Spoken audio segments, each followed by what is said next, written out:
ஆன்மீக அன்பர்கள் அனைவருக்கும் தெய்வீக எண்ணங்கள் யூடியூப் சேனலின் சார்பாக அன்பான வணக்கங்கள். இன்னைக்கு நம்ம தெய்வீக எண்ணங்கள்ல பார்க்கக்கூடிய மிகவுமே ஒரு முக்கியமான பதிவு தேய்பிறை அஷ்டமி வழிபாடு அன்று நீங்க பைரவரை வழிபாடு செய்யும் பொழுது எவ்வளவு பெரிய கடன் தொல்லையில் இருந்து சிக்கி தவித்தாலும் சரி, குடும்பத்துல எந்த ஒரு பிரச்சனைகள் இருந்தாலும் சரி, அது நீங்குவதற்குண்டான வழிபாடு உங்களுக்கு இந்த தேய்பிறை அஷ்டமி அன்று கண்டிப்பாக கிடைக்கும்னே சொல்லலாம். ஏற்றக்கூடிய முக்கியமான தீபம் என்ன, எப்படி வழிபாடு செய்யணும், இது எல்லாமே இந்த பதிவில் நான் உங்களுக்கு செய்முறை விளக்கத்தோடு செய்து காமிக்க போறேன். பதிவை தொடர்ந்து கடைசி வரைக்கும் பார்த்து தெரிஞ்சுக்கோங்க.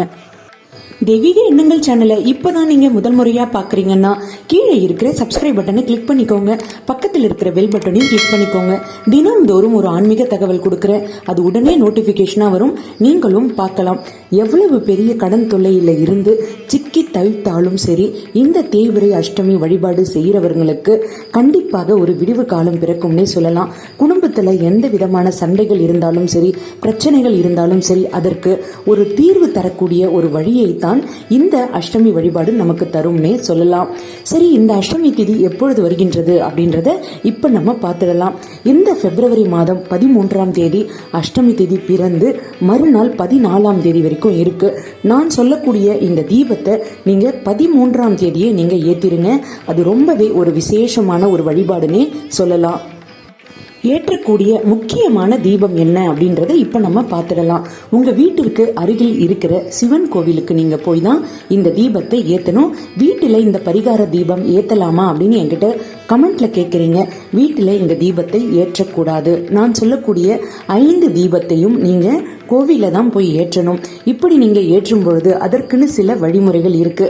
அதை நீங்க சரியாக செய்தால்தான் உங்களுக்கு அதில் பலன் அதிகமாக கிடைக்கும்னே சொல்லலாம். இப்போ நம்ம சிவபெருமானின் அவதாரமாகிய பைரவர், கால பைரவருக்கு தான் இந்த தீபத்தை ஏத்த போறோம். எல்லா சிவன் கோயில்லையுமே இருப்பாரு. நாய் வாகனத்தோட இந்த கால பைரவர் காட்சி அளிப்பார்னே சொல்லலாம். கோவிலுக்கு நீங்க அபிஷேகத்துக்கு பொருள் வாங்கி கொடுக்கலாம். அவருக்கு வஸ்திரம் சிவப்பு நிற வஸ்திரம் கொடுக்கலாம். அதே மாதிரி சிவப்பு நிற மலர்கள், செம்பருத்தி, செவ்வரளி, இந்த மாதிரி எல்லாமே நீங்க கோவிலுக்கு வாங்கி தரலாம். வேண்டுதல், ஏதாவது ஒரு வேண்டுதல் வைங்க. இந்த வேண்டுதலை வைத்து நீங்க ஏற்றக்கூடிய தீபத்தை சரியான முறையில் ஏற்றுங்க. எப்பொழுது நேரம் ஆரம்பிக்கின்றது அப்படின்றத நான் உங்களுக்கு இந்த பதிவிலேயே சொல்லுவேன். சரி, ஏற்றக்கூடிய தீபத்தை ஒன்று ஒன்றாக இப்போ பார்த்துடலாம். 5 அகல் விளக்கு நீங்க வாங்கிட்டு போங்க. நீங்க அங்க இருக்கிற அகல் விளக்கை எடுத்து தீபத்தை ஏற்றாதீர்கள். நிறைய பேர் பரிகாரத்திற்காக தீபம் ஏற்றிருப்பாங்க. அந்த அகல் விளக்கிலேயே நம்ம தீபம் ஏற்ற வேண்டாம். புதியதாக 5 விளக்கு கோவில் வாசல்கள்லேயே விற்பாங்க. நீங்கள் அதையும் வாங்கிட்டு போகலாம். அப்படி இல்லைன்னா நீங்கள் வீட்டிலிருந்து அகல் எடுத்துகிட்டு போங்க. 5 பஞ்சு திரி எடுத்துகிட்டு போங்க. 5 அகல் விளக்கு, 5 பஞ்சு திரி. நல்லெண்ணெய் நீங்கள் வாங்கி வச்சுக்கோங்க. அதே மாதிரி விளக்கெண்ணெய் 2வது தீபம் விளக்கெண்ணெய் தீபம். 3வதாக இழுப்பெண்ணெய் தீபம். 3 எண்ணெய் சொல்லியிருக்கேன் இது வரைக்கும். நல்லெண்ணெய், விளக்கெண்ணெய், இழுப்பெண்ணெய். 4வது தேங்காய் எண்ணெய். அடுத்தது பசு நெய். 5 எண்ணெயை சொல்லியிருக்கேன். இப்போ இந்த 5 எண்ணெயுமே தனித்தனியாக அகல் விளக்குல ஊற்றிக்கோங்க. ஸ்பூன் பயன்படுத்துறீங்கன்னா ஒவ்வொரு எண்ணெய் எடுப்பதற்கும் நீங்க பயன்படுத்திட்டு அதை நல்லா தொடச்சிட்டு இன்னொரு எண்ணெய் எடுங்க.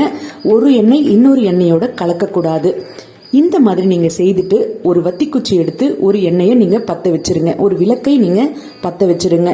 இதற்கப்புறமா அடுத்த விளக்கு அதே நீங்க இந்த தீக்குச்சிலேயே ஏற்றக்கூடாது. அதை அனைத்து கீழே போட்டுட்டு இன்னொரு வத்திக்குச்சி எடுத்து இதே மாதிரி பத்த வைங்க. அதையும் கீழே போட்டுடுங்க. 5 விளக்கு ஏற்றும் பொழுது இதே ப்ரொசீஜர் தான். 5 விளக்கையும் இதே மாதிரி நீங்க ஏற்றி வைங்க. அப்படி ஏற்றி வைக்கும் பொழுது கிழக்கு முகமாக பார்த்து வைத்தால் ரொம்பவே நல்லது. அப்படி இல்லைன்னா மேற்கு முகம் வைக்கலாம். தெற்கு நோக்கி வைக்காதீங்க. இப்படி விளக்கு ஏற்றி வைத்து விட்டு உங்களுடைய வேண்டுதல் ஒரே ஒரு வேண்டுதல்களாக வைங்க.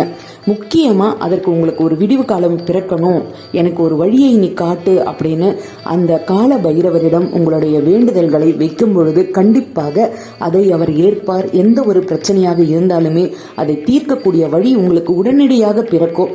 சில பேர் மிளகு தீபம் ஏற்றுவாங்க. 11, 9 எண்ணிக்கையில சிவப்பு நிற துணியில முடிந்து அதை அகல்ல வைத்து தீபம் ஏற்றுவாங்க. நல்லெண்ணெய் ஊற்றி 2 விளக்கு அந்த மாதிரி ஏற்றுவாங்க.